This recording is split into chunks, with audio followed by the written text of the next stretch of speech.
fully functional, will boost the economy of the state and create more jobs for the teeming unemployed youth. Now, frankly, with the thing, CLO was on a visit to that assembly plant sometime last year, tied that to this request of 4.7 billion loan of the state government for the completion of that project. Yeah, I think this is one thing that this one project that CLO has taken to heart. And you recall that in 2015, soon after the governor's swearing in, he moved to Ikorokap to do the groundbreaking for the car assembling plant. And after which I have been following that project. I went there 2016, nothing was there. 2017, 2018, 2019, and then CLO now finally visited there 2019, and then 2020 the governor also went. So we have been monitoring this project and other people's oriented projects. For me, if loans are taken and are tied to projects that are people's oriented like this, is commendable. Because imagine you are having vehicle manufacturing assembly functioning in Akwa Ibom, and you have the airport, you have Ibom Air, you have the Ibom Deep Sea Port functioning, you have the cars, the Ibom power plant.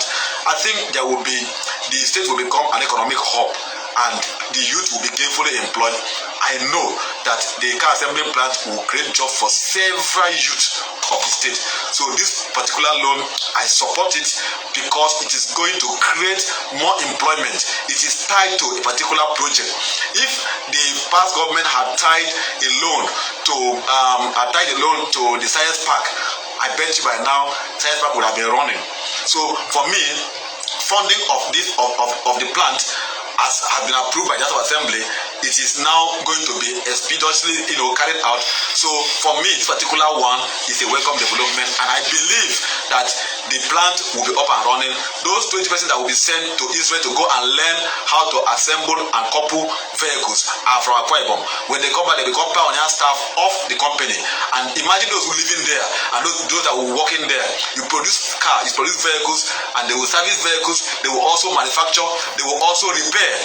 You can see knowledge transfer, and several things will happen in that area and in this state. So I commend that. Don't forget that we also have another of a similar project, which is also private driven. The shipyard somewhere along I think along Orogonam. The shipyard that is brought in by a private person, that is Inekong Udongwa.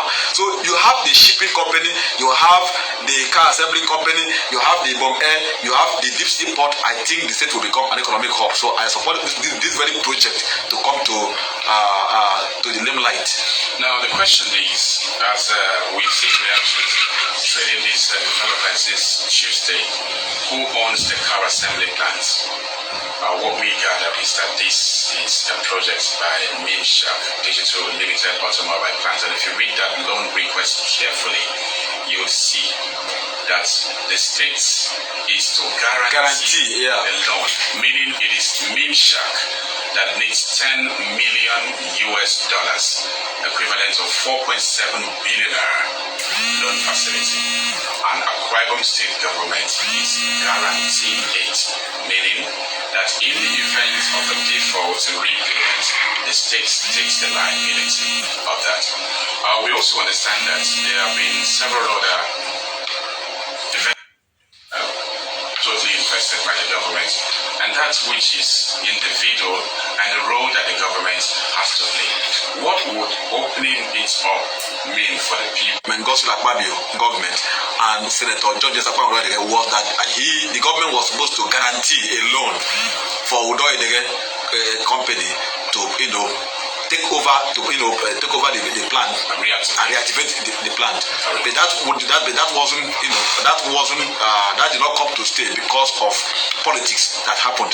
Now guaranteeing if your station is about to expand and you expand to such that you are going to create more jobs and you need more facilities that require dollars or billions of dollars to be involved, and the government can guarantee a bank to finance that project, to through an MOU that this particular project, this government has, a stake, because government gives you land, gives you security, and government is coming to say, okay, fine, our youth are going to be employed.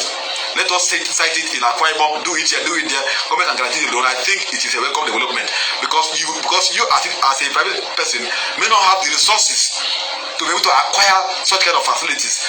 But when this is sited in Akwa Ibom, here we are the ones that will benefit from it, like I have mentioned, as host communities and as a state.